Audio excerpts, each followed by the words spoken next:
Bueno, yo quería agradecer, como siempre, a la Caixa, a la Fundación Caixa, por su apoyo y generosidad para poder celebrar esta jornada hoy, y a todos los que estáis aquí con nosotros, que sé que es una fecha complicada porque estamos cerrando el curso y además habéis sido leales y fieles después de lo que ocurrió con el apagón. Y a todos los que nos apoyáis, a las empresas que estáis apostando por este proyecto desde los orígenes, que es un proyecto quizás un poco quijotesco, ¿no? Diríamos. Hay todavía gente que cuando contamos, Javier y yo, que nos estamos dedicando a esta causa de tratar de rescatar o de fortalecer la confianza en las empresas de medios y de fortalecer su independencia y su credibilidad, parece como que es una causa perdida, ¿no? Pero nosotros consideramos que no, que siempre merece la pena luchar por las causas, sobre todo cuando son tan complicadas, y agradezco a mis compañeros de mesa que también se hayan atrevido a hablar de temas tan complejos como son los retos y los desafíos, pero también las oportunidades a las que se enfrenta el periodismo, que al final es de lo que venimos a hablar, ¿no? De buen periodismo, de periodismo de calidad. Y realmente ya han contado mis maravillosos, los que han podido intervenir antes, tanto el profesor Stiglitz como el comisario europeo ya han hablado de las implicaciones que está teniendo esta revolución tecnológica para los medios y la situación en la que nos encontramos. Entonces, poco voy a hablar yo porque quiero escucharos a vosotros y además vamos un poquito mal de tiempo, y voy a empezar ya haciendo la primera pregunta a mis compañeros que, como ya ha explicado Eva y como ya les ha presentado, son cuatro grandes que necesitan poca presentación. Empezando por María. María Moya, como sabéis, es CEO de Prodigioso Volcán. Si tuvieras que resumir en una sola frase, y esta es una pregunta que os voy a dirigir a todos para que podáis contestarla, pero va a empezar María, una sola frase que resuma el periodismo del futuro y por qué razones. Yo creo que en el periodismo del futuro, fíjate, más que frase te daría esta palabra. Creo que lo que hace falta es creatividad. Que es lo que hemos necesitado siempre los periodistas, tanto cuando hemos trabajado en medios como cuando trabajamos para los medios, que es mi caso actualmente. Entonces yo creo que es la creatividad y el factor humano lo que nos va a diferenciar. Es la creatividad la que va a permitir sacar partido de la tecnología y convertirnos en tecnófilos, que es lo que siempre hemos sido los periodistas. Hay un libro que cité hace poco en otro congreso, que era el Congreso de Clave, de editores de revistas, que es de Enric González, que dice que cada mesa es un Vietnam, y a mí me encanta porque habla de la fortaleza que tienen los periodistas para sobrevivir a las guerras.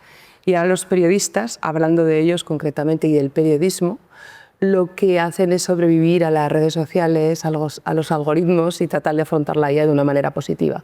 Y para eso yo creo que tiene que haber creatividad, y tiene que haber creatividad en todos los procesos de producción de un medio de comunicación, desde la generación de contenidos hasta la generación de formatos, el diseño, la distribución e incluso la monetización. Así que para mí la palabra clave es la creatividad. Sin eso no se va a conseguir. Fernando, ¿tú cómo lo resumes? Yo iría por responsabilidad.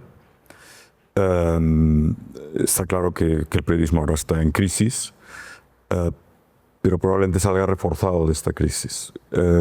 Es una crisis, lo hemos escuchado ya en las dos intervenciones anteriores, que en parte le viene dada por cambios tecnológicos, unos operadores nuevos, etcétera, etcétera, pero también había abandonado el periodismo reglas éticas muy principales, como ser consciente del poder que tiene. En un mundo al que vamos, donde probablemente se va a restablecer ese poder y sobre las bases de la libertad, esa libertad tiene que ir acompañada de responsabilidad. Y creo que si el periodismo insiste por ahí, la salida de la crisis, quiero ser optimista, será más pronto que tarde. Muy bien, creatividad, responsabilidad. Miguel. Pues yo diría oportunidad, a pesar del momento en el que se está. Y creo de verdad que a la creatividad, por ejemplo, la parte de la inteligencia artificial puede ayudar muchísimo. Hace 2 semanas hubo un evento de Google Cloud, y un creador, no recuerdo el nombre, pero os lo diré después, ha estado finalista a Goya por cortometraje,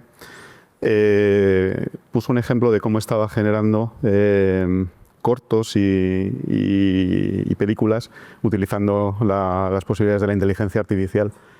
Él dijo una palabra que a mí como explicaba esto, con los riesgos que supone para los creadores, porque todo esto se puede ver desde el lado del riesgo. Él lo que decía es que esto le estaba dando la oportunidad de que ninguna idea buena se quedara en el cajón. Le permitía generar a bajo coste cosas que antes no podría haber hecho. Entonces yo creo que esa oportunidad de hacer las cosas de distinta forma son importantes. Yo en mi caso personal he hecho una traslación de trabajar en empresas de medios a trabajar en Google, y luego hablaremos de ello.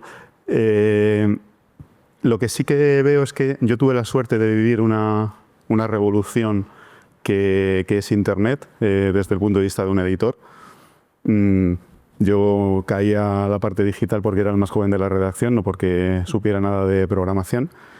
Pero desde un primer momento se vio que eso iba a cambiar los medios. Y a pesar de todo lo que se dice de que los medios se tienen que adaptar a la transición digital, creo que el momento de los medios en la evolución que han hecho ha sido brutal. Ahora, desde el lado de Google, tengo la suerte de estar viviendo la parte de la inteligencia artificial, y poniendo el caso mío, en mi puesto actual, sin herramientas de inteligencia artificial, yo creo que sería un 50 o un 60% menos productivo en aquellas áreas en donde creo que aporto más valor que en otras tareas que ahora te resuelve la inteligencia artificial. Por tanto, si juntamos creatividad, oportunidad y la capacidad de enfocarse, a mí me parece que estamos hablando de una oportunidad enorme. Oportunidad. Y Alfredo, ¿cómo lo resumirías tú?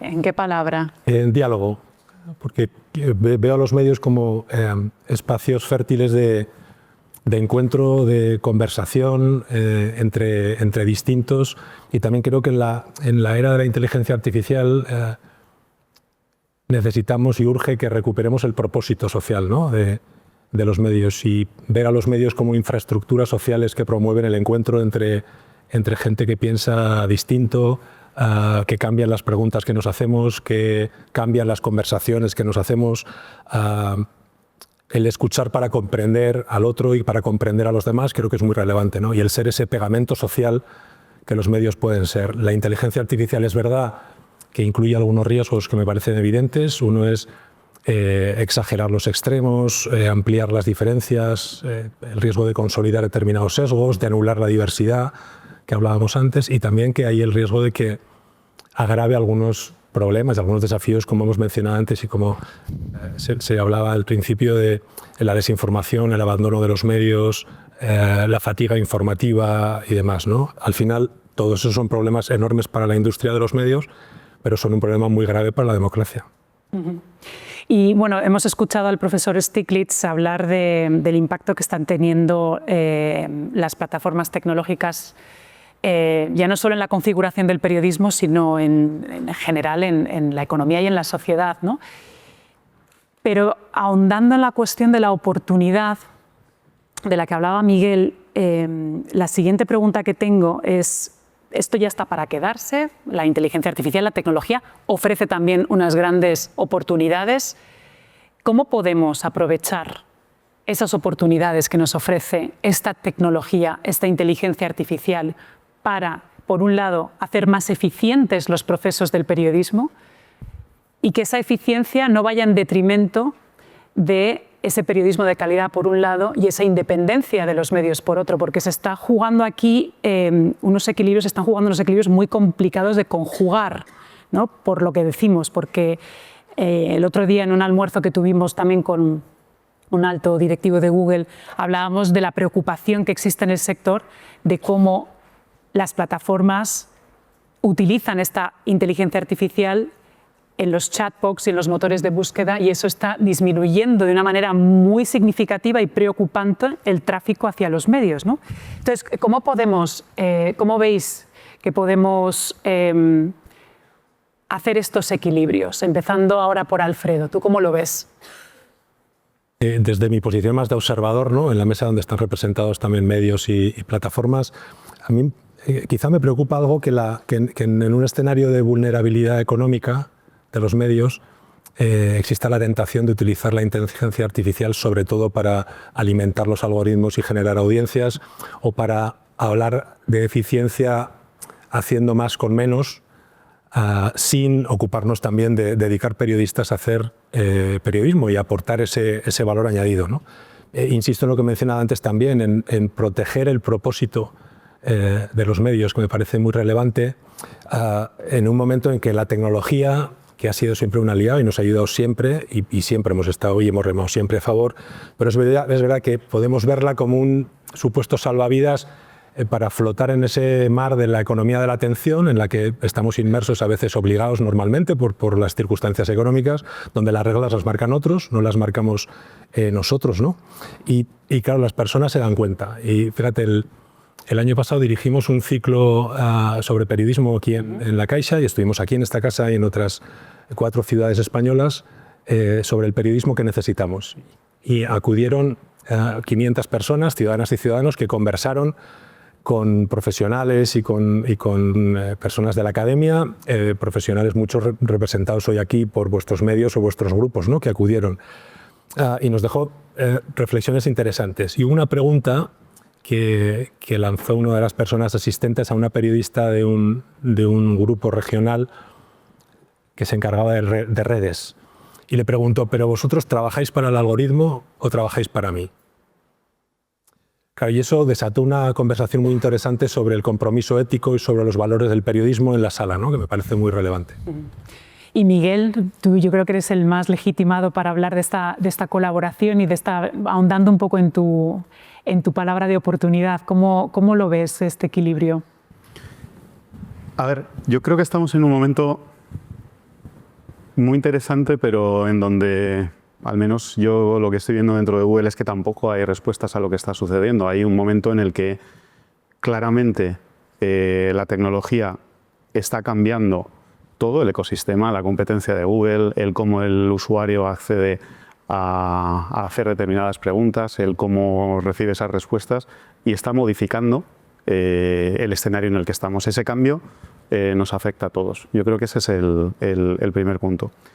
En segundo lugar, estuve en la comida con Pandú, con vosotros, y yo sé que es difícil el explicar esto, porque ante determinadas asunciones o informes que salen, pues es difícil el poder decirlo, pero lo que todas las comunicaciones públicas que nosotros estamos haciendo desde Google sobre el cambio en lo que es el modelo de buscar o de preguntar, es que lo que nosotros estamos observando es que no se reduce en ningún modo las preguntas o la manera en la que el usuario está entrando al buscador. Todo lo contrario, lo que está sucediendo es que se hacen más preguntas y que esas preguntas son cada vez más complejas. Es decir, se ha incrementado en un nivel bastante importante las preguntas que se hacen en el buscador. Y de la misma forma, se ha dicho de manera pública, ha aumentado el nivel de tráfico que se envía al ecosistema. Cuando decimos que se envía al ecosistema, puede haber alguien del ecosistema que vea reducido ese porcentaje de tráfico y otros que pueden ser favorecidos, pero se manda más y a más fuentes, se ve más diversidad en lo que se envía. Este es el dato que nosotros estamos teniendo, y otro segundo es que se amplía el número de gente al que se llega, especialmente la generación más joven, que probablemente estaba buscando información en otros sitios. Este es el hecho que yo creo que sí que es importante tener en cuenta para seguir avanzando en el esquema. Este cambio que está sucediendo, yo creo que no reduce, lo que hace es ampliar el nivel de preguntas. Algunas de ellas pueden ser contestadas directamente en el snippet o en la pregunta corta, y en otras es necesario acudir a las fuentes de información. Y yo creo que por ahí es por donde hay que seguir trabajando, en un entorno que está por definir, efectivamente, y en donde desde Google lo que sí que está claro es que quien lo define ese escenario es el usuario, que es el que decide utilizar algo o lo contrario, y ahí es donde hay que estar dándole la información relevante. Y en todo ese sistema yo coincido con Alfredo, que es importante el diálogo entre todas las partes. Y tú, Fernando, que lo vives como presidente de un medio de comunicación, ¿cómo lo vivís vosotros? ¿Vivís ese aumento de tráfico que decía Miguel o...? Sí, vamos un poco atrás. O sea, yo creo que estamos en un ajuste. Llega una tecnología nueva, tremendamente poderosa, hace 2 décadas, y nos estamos ajustando todos. Para los medios este ajuste está siendo lentísimo, porque nos estamos quedando por el camino. Pero hay países como los nórdicos que empiezan a marcar un poco por dónde vamos a ir. Entonces, lo que no puede ser es que la tecnología no ayude. O sea, la tecnología está para ayudar. Un cocinero que agarra una sartén, es su herramienta, la sartén está para ayudar. Y hoy la realidad es que la tecnología que utiliza el periodismo condiciona más que ayuda, y condiciona en muchos aspectos, condiciona hasta editorialmente. Hay toda esta, no sé cómo llamarlo, pero moda o tendencia a ir por la audiencia por sí. Eso es una contradicción. El periodismo lo que tiene que buscar es dar noticias, no generar emociones, ni tiene que dar noticias y tiene que dar una mirada lúcida sobre la realidad. Y eso tendrá la audiencia que tenga que tener. Otros condicionantes van más allá. Hay veces que los medios en las redes, y lo digo con todo el afecto y cariño que siento por Google, simplemente desaparece y no sabes por qué. Esos algoritmos no pueden ir en contra del periodismo, tienen que ir a favor del periodismo. Y eso además trae como consecuencia que los medios están básicamente todos muertos de hambre. Esa vulnerabilidad económica todavía hace que esa rueda gire en el sentido que no debería girar. Pero esto yo creo que va a acabar, y de nuevo los países nórdicos nos enseñan, un poco por donde va tu pregunta, Elena, a colaborar con la tecnología, y las tecnológicas, te miro a ti porque eres la que está aquí, pero todas están, yo creo, empezando. Google es Miguel. También, perdóname, Miguel. Empezando a colaborar, discúlpame. Empezando a colaborar abiertamente para salir de este ajuste. Yo no creo que aquí haya mala voluntad, es simplemente un ajuste. Lo que sí yo pediría es un poco de velocidad. Y el último factor es el sentido crítico y mirada crítica de la ciudadanía, que se tiene que educar. Y eso también los países nórdicos están haciendo ahí un trabajo enorme para que la ciudadanía entienda lo importante que es tener una mirada crítica de las cosas en democracia. Un dato. En Estados Unidos, hablaba el profesor Stiglitz, el otro día leí que había 3.200 diarios a principios de este siglo. 3.200. Quedan 800. No digo nada más. Ya. Y María, tú que estás ayudando a los medios desde Prodigioso, ¿cómo ves esta colaboración entre la tecnología, los medios, donde ves que se puede potenciar más esa eficiencia y donde lo ves que hay más peligros? Hombre, yo creo que la gran diferencia de la inteligencia artificial con otras tecnologías es que no solamente nos cambian lo que hacemos, es decir, cualquier tecnología de la historia te servía para hacer cosas. La inteligencia artificial está llegando a lo que somos. Y eso yo creo que es más importante y es donde lo tenemos que ver todos, y sobre todo mirar a las nuevas generaciones cómo se están relacionando con la inteligencia artificial. Y luego sí que creo que tiene que haber una exigencia y una responsabilidad sí. ¿A qué te refieres con que la inteligencia está llegando a lo que somos? Somos porque nos va reduciendo, nos va diciendo qué comprar, nos va diciendo cómo ser, nos va contestando cuando estamos trabajando con ellas mucho tiempo. Cuando observamos a la generación más joven, la generación que realmente es digital, que no hace diferencias entre lo digital y lo analógico, porque su vida es digital, su vida está filtrada, a partir de ahí las relaciones que establecen con una IA afectan al ser, no afectan al hacer, afectan a lo que tú le cuentas, a lo que ella te dice, a cómo te va limitando, a cómo te va marcando el camino. Para mí eso es muy importante al tratar la IA. Y luego yo creo que tiene que haber una exigencia con los algoritmos en esta relación que estábamos hablando. Para mí los algoritmos tienen que ser trazables, transparentes, revocables y responsables. Y no estamos ahí. ¿Cómo se nota que es hermeneuta? Ni de lejos estamos ahí. Entonces sí que creo que eso es muy importante para el periodismo y para la relación con las grandes plataformas. Y hablando de esta cuestión de introducir esa gobernanza de algoritmos, esa ética en los algoritmos, ¿cuál es la línea roja? ¿Cuál creéis que es la línea roja en toda esta configuración entre tecnología y medios? Empezando por Miguel. Que es una pregunta un poco así. Yo prefiero no meterme en la parte de medios porque no me corresponde, ¿no? Yo creo que, poniendo el ejemplo de Google, es público. Hay tres, lo que son los principios de ella, de Google, que trabaja en tres líneas. Por un lado, está lo que se llama innovación audaz. Es decir, entre este momento de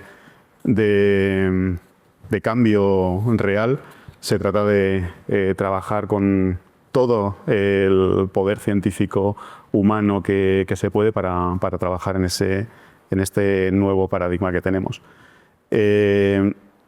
Primero, también porque se ven muchas oportunidades y yo, por ejemplo, quiero mencionar dentro de lo que es esta parte de la inteligencia artificial y dentro de lo que es Google, Google tiene este año reciente 2 premios Nobel en química y con AlphaFold, que es una tecnología de Google para el descubrimiento de proteínas y demás.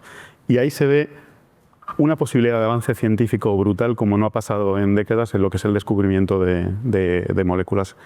Esa parte de innovación audaz va seguida por otra parte del segundo principio, que tiene que ver con la responsabilidad en la generación de esta inteligencia artificial, con revisión humana en todo lo que hace, que los beneficios siempre superen a los perjuicios que se puedan esperar y que los superen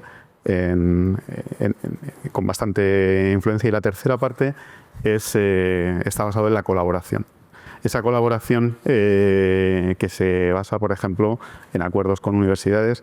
Hay multitud de acuerdos con medios y yo creo que tiene que haber muchísima más colaboración, y aquí se entiende que este trabajo no es por separado. Entonces, yo creo que esas 3 líneas es en donde Google está trabajando y en donde puedo dejar para que los demás reflexionen en su negocio, ¿no? Y Fernando, la línea roja que vosotros veis. A ver, es complicada contestar esta pregunta. En Ara, te iba a decir que voy a darte mi opinión, sí, y que no es necesariamente compartida por ninguna de las empresas que represento. Bueno, está claro, o sea, la inteligencia artificial es una amenaza y a la vez es una grandísima oportunidad, como muchas cosas, ¿no? La amenaza yo la veo más bien por lo existencial. O sea, de repente pues, hay una tecnología que es más inteligente que nosotros, que la especie, y no está claro que la vayamos a poder controlar. Bueno, eso lo rebaten muchos. Bueno, no sé, yo lo leo poco, pero alguna cosa que leo, hay un señor que trabajaba con Google precisamente, que hace poco hay una interview, una conferencia, creo que se llama Barton, hay una interview de 1 hora y él sale para explicar por qué cree que es un problema existencial. Pero es que eso lo podemos llevar al periodismo. O sea, si en un momento la inteligencia artificial sustituye al periodismo, el periodismo deja de existir, ¿no? O sea, yo sí que creo que esa amenaza existencial de momento está ahí, ¿no? Pero llevado al terreno de los medios, y si quieres intentaré llevarlo al de Lara, el tema es, para mí, 2 cosas. Uno, creo que hay que ser muy claro con el público y con tu lector. O sea, hay que explicar qué uso haces de la inteligencia artificial. Y hay medios que ya lo están explicitando, como The Guardian, en un manifiesto, etcétera, etcétera. Y la otra es que tienes que garantizar que siempre va a haber una supervisión editorial de todo tu contenido, ¿eh? Porque aquí hay 3 niveles. Y ahora os diré lo que es mi opinión personal en cuanto a la utilización de cada uno de ellos. Hay un nivel más bot, de utilizar un robot tonto para decirle cosas pues, que no necesitan mucha inteligencia, ¿no? Pues traduce esto. Hay otro nivel que es el del asistente, ¿no? Es como una secretaria muy inteligente. Oye, ayúdame a redactar esta noticia, ¿no? Y luego hay el tercer nivel, que es redáctame tú esta noticia, ¿no? Redáctame qué ocurrió ayer en Los Ángeles, ¿no? Son los 3 niveles. El tercer nivel es el de la gente, ¿no? Bueno, yo creo que los medios van a acabar utilizando las 3. Yo creo que es lo que va a ocurrir, aunque digan que no. Creo que porque tienen que competir. Es decir, en el momento que no... O sea, ¿dónde está el problema? Está entre el 2 y el 3, ¿no? El 2 no lo discute nadie. El que discuten es el de la agencia. Oye, redáctame esta noticia. Y yo creo que acabarán, a pesar de que hoy los medios dicen que no, y hacen bien en decir que no, tendrán que competir con otras personas que se llamarán periodistas, que utilizarán agentes y publicarán noticias mejor publicadas. Esa es la realidad a la que vamos. Entonces, asumiendo que eso va a ocurrir, ¿vamos a engañar con eso al lector? No, porque sí, por encima de lo que ha hecho ese agente hay una supervisión editorial que certifica, que comprueba, etcétera, etcétera. Al final, esa mirada lúcida va a ser más lúcida que la de un periodista en general que no tenga esa potencia. Entonces, el ARA está en el 2 y ya se han conjurado todos para no utilizar el 3. Es lo mismo que está haciendo The Guardian, está haciendo todo. Bien, perfecto, pero algún día yo creo que dirán, oye, que aquí nos están llegando noticias hechas por agentes y tienen una visión de la realidad más justa y más lúcida que la que estamos teniendo nosotros. Yo creo que eso va a ocurrir. Fíjate que yo ayer estuve en una conversación, yo, además de trabajar en Netosfera, estoy compaginándolo el trabajo con una agencia de calificación crediticia que tienen una similitud con los medios. De hecho, las agencias de calificación crediticia nacieron de los medios económicos y estuvimos hablando con un experto en inteligencia artificial para ver cómo los analistas pueden utilizar la IA para hacer las opiniones, los ratings, ¿no? Y entonces este experto en inteligencia artificial decía que ni se nos ocurriera, porque es tan sistémico el papel que tiene una agencia de calificación en el sector financiero, que si tú empiezas a utilizar IA sin estar los procesos muy robustos, que en nuestro caso sí que lo están, pero tienes que afianzar mucho más el proceso y la tecnología antes de empezar la inteligencia artificial cuando se trata de empresas como una agencia de calificación o una empresa mediática, porque él decía que el riesgo es tan grande, el riesgo de desinformación y de propagación de la desinformación, aún gestándose en la redacción, que es mejor que en este momento no se vaya por ahí. ¿Qué opinión, María, tú que estás haciendo un trabajo muy de innovación en los medios, te merece esto que acabo de comentar, que es mejor en determinados tramos no introducir para nada esta tecnología? Puede ser, pero yo, fíjate, a Fernando añadiría una cosa que es preguntarle a la IA con qué noticia abriría tu periódico, por ejemplo. O coger dos portadas, hoy la del New York Times, por ejemplo, la del Financial Times u otra, y comparar y ver lo que se podría haber hecho con IA y lo que no se podría haber hecho con IA.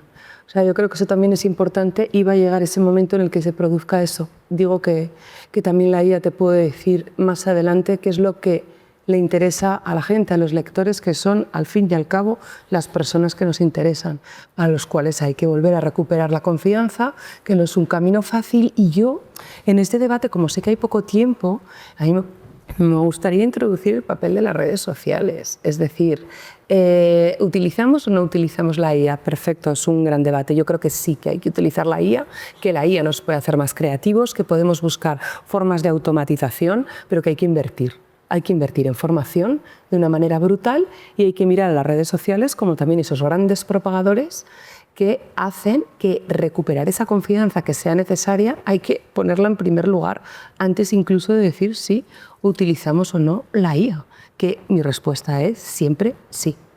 Lo utilizamos. Bueno, depende un poco de... O sea, me ha gustado mucho cómo lo plantea Fernando porque están los distintos niveles, ¿no? Y a lo mejor en unos niveles determinados sí que se puede, pero en otros hay grandes riesgos. Alfredo, ¿tú cómo lo ves?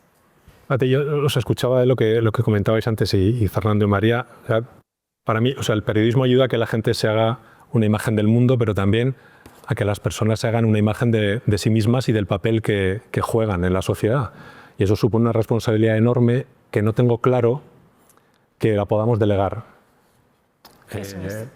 Claro, delegar, que el algoritmo decida, eso tiene complicaciones, ¿no? Para mí la línea roja tiene que ver con que la inteligencia artificial y la tecnología no condicionen ni nuestra forma de mirar el mundo, porque está llena en muchas ocasiones, como lo hemos visto, y los algoritmos premian el grito, premian el exabrupto a los extremos, que no condicionen ni la forma en la que miramos el mundo, ni que sean tampoco, ni que deleguemos en ella la manera en la que lo contamos, ¿no?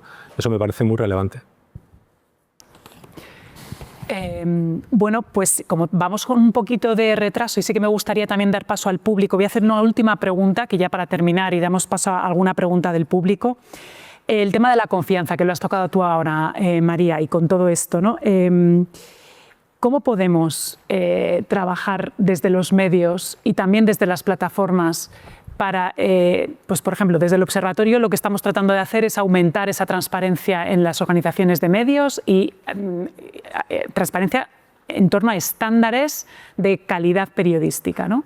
Y eso es una manera de hacer, estamos tratando de hacer aquí un trabajo, los medios están tratando de incorporar estos estándares, estamos tratando de abrir las estructuras de los medios al público para que el público entienda quién está detrás, quién financia los medios, cómo trabaja una redacción, cuáles son los procesos que se llevan a cabo en una redacción, cuáles son las políticas de uso responsable de la inteligencia artificial. Eso es una apuesta.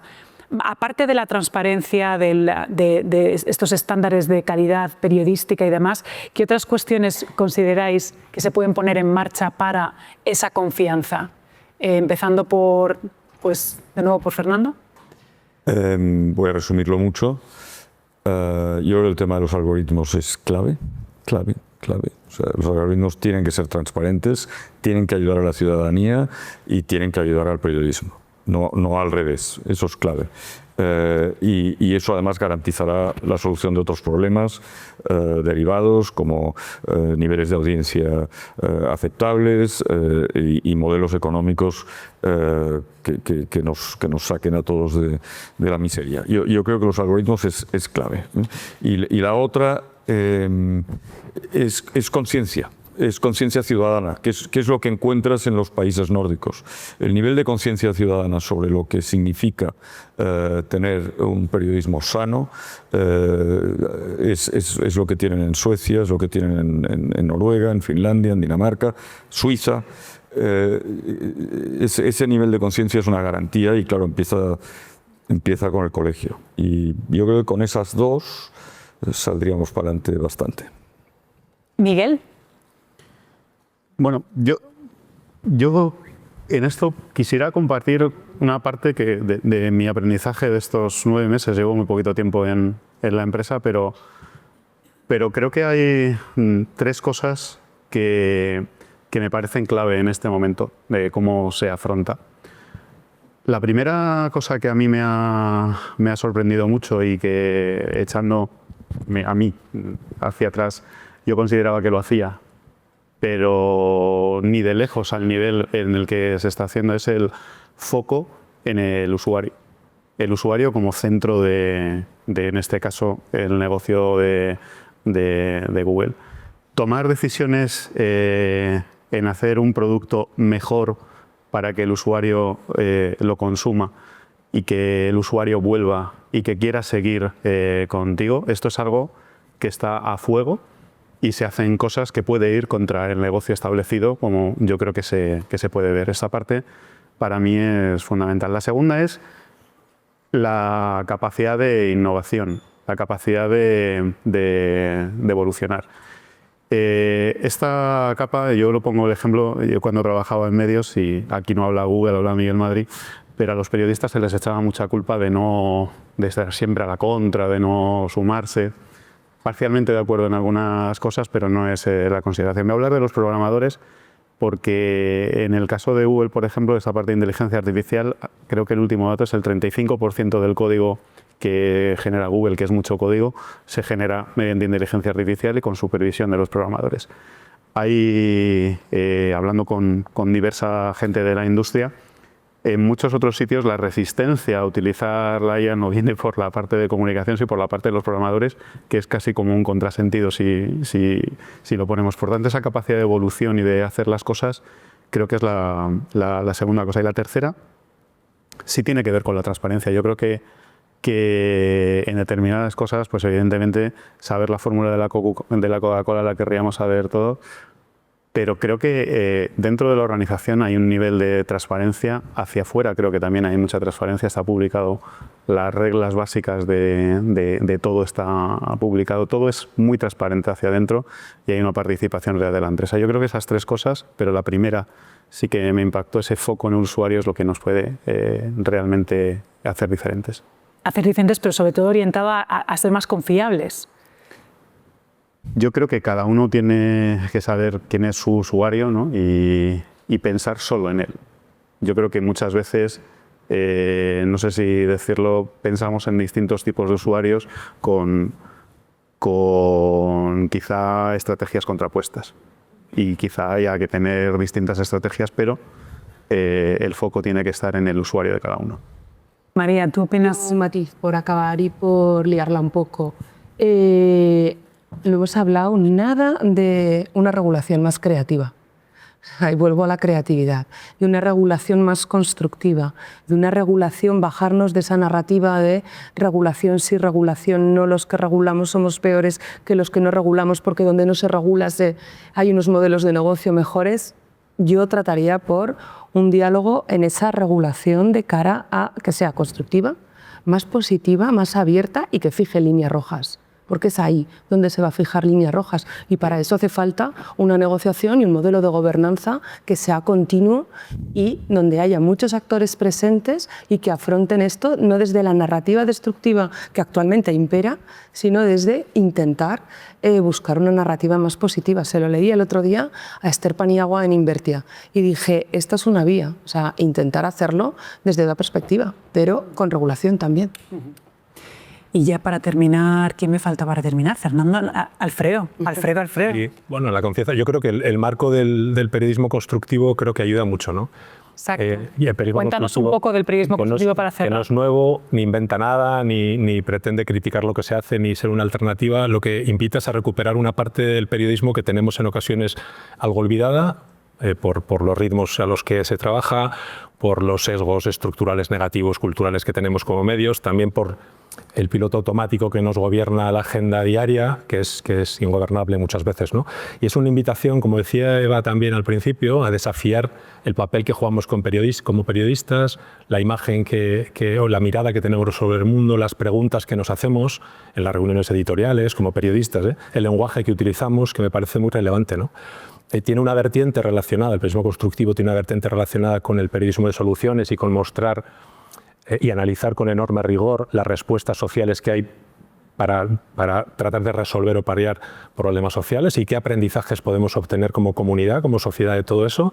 Y tiene otra vertiente relacionada, como decía al principio, con el diálogo constructivo, con el diálogo democrático y con tratar de que todas las personas, no tanto usuarios, sino las personas, digo en este sentido, se vean contadas de manera justa y se sientan representadas y contadas en los medios, ¿no? Hay una corriente internacional desde hace muchos años, nosotros la observamos desde hace como 10 años. Nosotros hemos capacitado en torno a 300 profesionales, asesoramos redacciones y editores, pero hay claramente un movimiento internacional. En España en los últimos 2-3 años hay ejemplos clarísimos en medios y grupos que están aquí todos representados de un periodismo con una vocación mucho más constructiva, más orientada a las soluciones, que no hay una receta única, porque es verdad que igual que en cada país se adapta a las circunstancias sociales y al sistema de medios que tiene cada país, y el nuestro es muy peculiar, cada medio tiene que buscar la fórmula.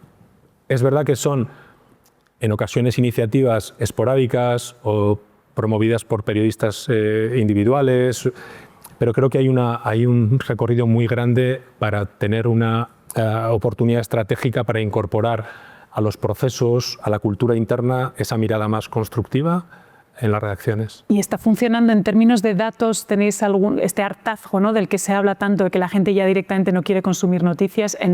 A través del periodismo constructivo, ¿estáis viendo que hay una mayor disposición de esos lectores y de esas personas a consumir? Sí, hace años que hay estudios internacionales, lamentablemente no en España todavía, pero hay estudios internacionales que acreditan un impacto muy importante en recurrencia, en fidelidad.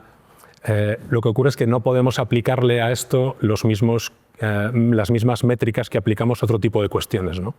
Entonces creo que un reto que tenemos muy importante es cómo medir el impacto del periodismo que hacemos, no solo del constructivo, no del periodismo, el impacto que tenemos, ¿no? Y creo que las organizaciones, y nosotros trabajamos con algunas, intentamos identificar cuáles son aquellos criterios que voy a tener en cuenta, qué parámetros que quiero conseguir. No solo al final del año hacer un recorrido sobre lo que he logrado, sino también al principio de un año decir qué quiero lograr con mi periodismo, qué quiero que pase, qué quiero hacer, en qué quiero contribuir, ¿no? Creo que hay un recorrido interesante. En eso hemos introducido un estándar en el observatorio que tiene que ver con la medición del impacto, de cómo al final todo esto que estamos haciendo, qué impacto tiene en la sociedad. Y de hecho hemos incorporado al Instituto de Periodismo Constructivo que dirige Alfredo como miembro colaborador del observatorio y estamos encantados de que puedas contribuir, ¿no?, a todo lo que estamos haciendo. Hay espacio para un par de preguntas del público, si alguno se anima a preguntar. Por ahí hay una.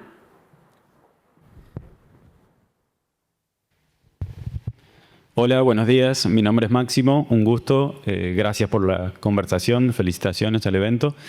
Mi pregunta es para María, porque me parece, has mencionado algo que me pareció muy fresco en este tipo de eventos. Hemos ido a decenas de congresos, seguro, como periodistas, y hemos visto a los dueños o a los periodistas siempre reclamando más financiación, a las tecnológicas siempre hablando bien de ellas, y me pareció muy innovador que nos cuentes quizás cuáles son los dolores reales que tienen hoy los medios y los periodistas y sus directivos y sus tecnológicos también, por el cual no abrazar la verdadera innovación, ¿no? Que no es adaptarse hacia ayer era Google y hoy es la IA, sino realmente, como vos dijiste, ser creativos. Es decir, ¿cuál es el dolor que encuentras más escuchado?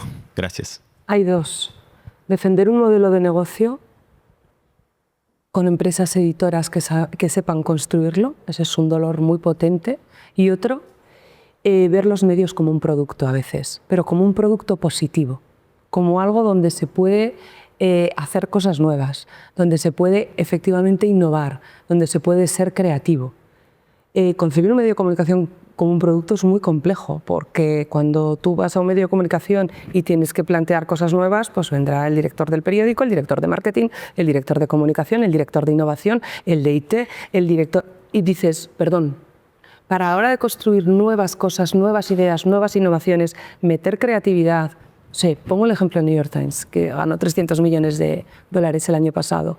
Ahí hay un punto de dolor. ¿Cómo lo hacemos para conseguir que siendo constructivos, que siendo buenos, que creyendo en lo que hacemos y garantizando la confianza, no mintiendo, podemos hacer algo que sea interesante con nuevos formatos, nuevas narrativas, nuevas maneras de hacer, nuevos negocios incluso que interesen a las personas que están detrás de nosotros? Yo te diría que son los dos grandes puntos de dolor.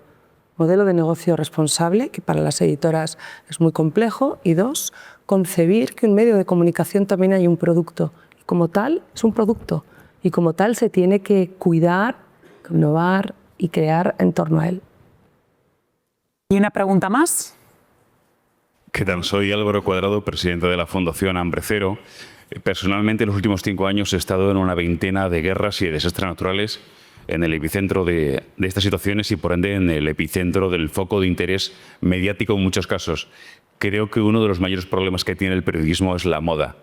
De repente, en el año 2001, llegan los talibanes al poder en Afganistán, someten a 18 millones de mujeres y todos hablamos de ello durante una semana, porque llega el volcán de La Palma. Nos centramos en el volcán de La Palma y de repente estamos hablando de ellos y todo lo que está ocurriendo hasta que empieza la guerra de Ucrania. Y solo hablamos de la guerra de Ucrania. Y así una noticia va fagocitando la anterior. Hace 2 semanas he estado en la guerra del Congo, de la que obviamente nadie está hablando. Entonces mi pregunta es, ¿por qué jugamos a la moda? ¿Por qué nos hemos olvidado de las mujeres afganas, de la gente que está en La Palma y sus casas, y por ende de tantas guerras y situaciones de las que ya no se habla, porque todos estáis hablando de lo mismo? Gracias. ¿Quién se anima? Fernando, a lo mejor tú que representas más. No, yo creo que tiene toda la razón. Y es complicado. Y en los medios que hacen periodismo de rigor intentan escaparse de esas dinámicas, algunas veces, pero raras veces con éxito, porque la presión y el grado de manipulación que hay es enorme, ¿no?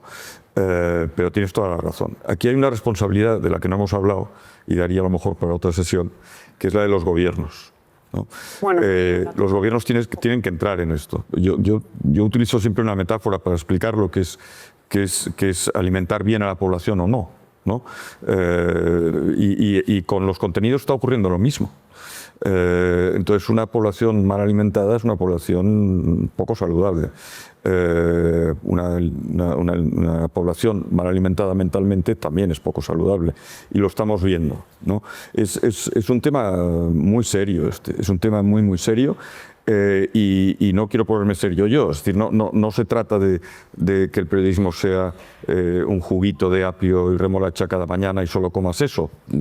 Puede ser interesantísimo y hasta divertido y entretenido leer un buen periódico o escuchar un buen documental por televisión. Entonces, yo creo que sí que hay que tomar conciencia y hay que tener la tecnología a favor. Es muy complicado tener la tecnología en contra. Pero esa no es la única razón, ¿eh? El periodismo tiene que tomar conciencia y hacer su labor por su cuenta también.